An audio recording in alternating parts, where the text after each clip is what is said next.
Assalamualaikum warahmatullahi wabarakatuh. Kisah singkat Nabi Ibrahim alaihissalam. Teman-temanku seiman yang dirahmati Allah, kali ini kita akan membahas mengenai kisah singkat Nabi Ibrahim alaihissalam. Simak videonya sampai habis agar mendapatkan ilmu pengetahuan kepada kita semua. Kisah Nabi Ibrahim dapat menjadi salah satu cara agar dapat meneladani sifat baik beliau.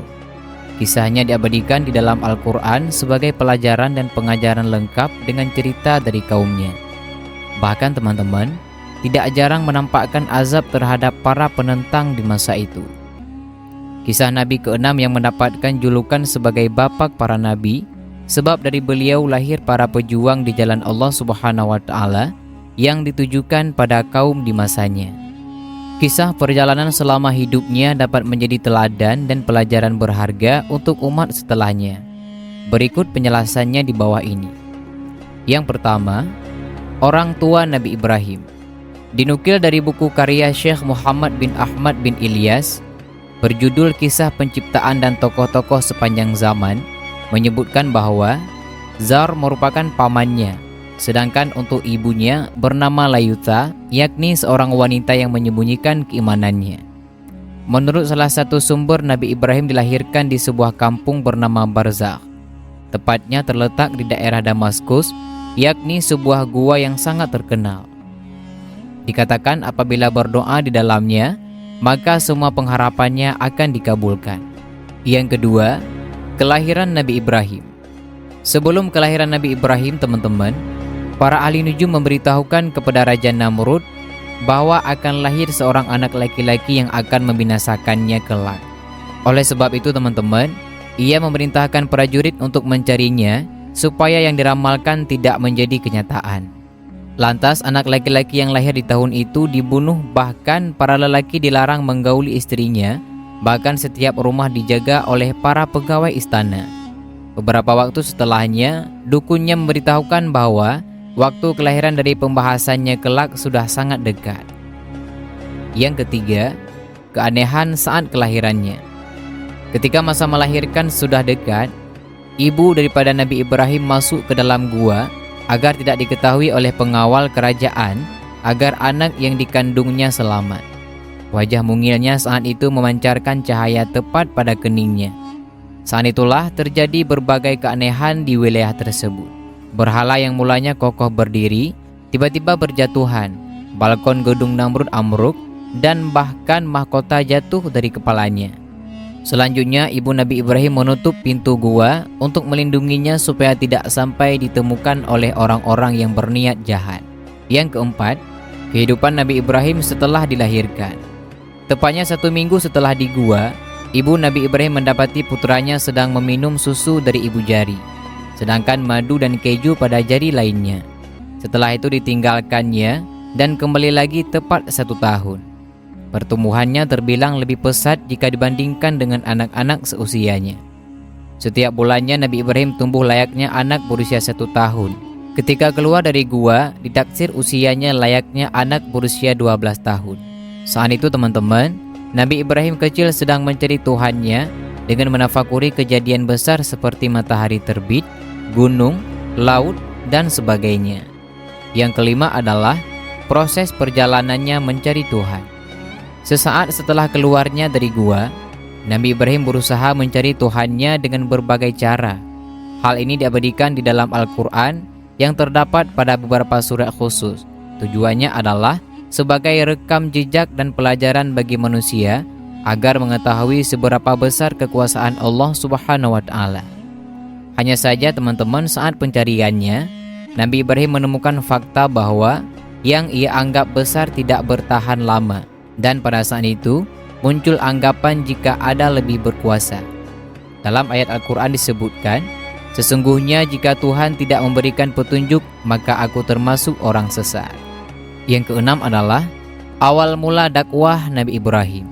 Semasa remaja, Nabi Ibrahim sering bertanya kepada ayahnya mengenai Tuhan yang sesungguhnya. Pada saat itu ia menyadari kesia-siaan adanya patung. Oleh sebab itu teman-teman, keinginan untuk menyadarkan kaumnya semakin kuat dan akhirnya mengambil jalan untuk berdakwah. Sewaktu mendapati ayahnya tidak mau meninggalkan menyembah berhala, kesedihan menghampiri dirinya. Meski sudah mengingatkannya secara berulang, namun ternyata pendiriannya sangat kukuh. Sampai pada akhirnya teman-teman, Allah memberikan hukuman untuk orang-orang kafir.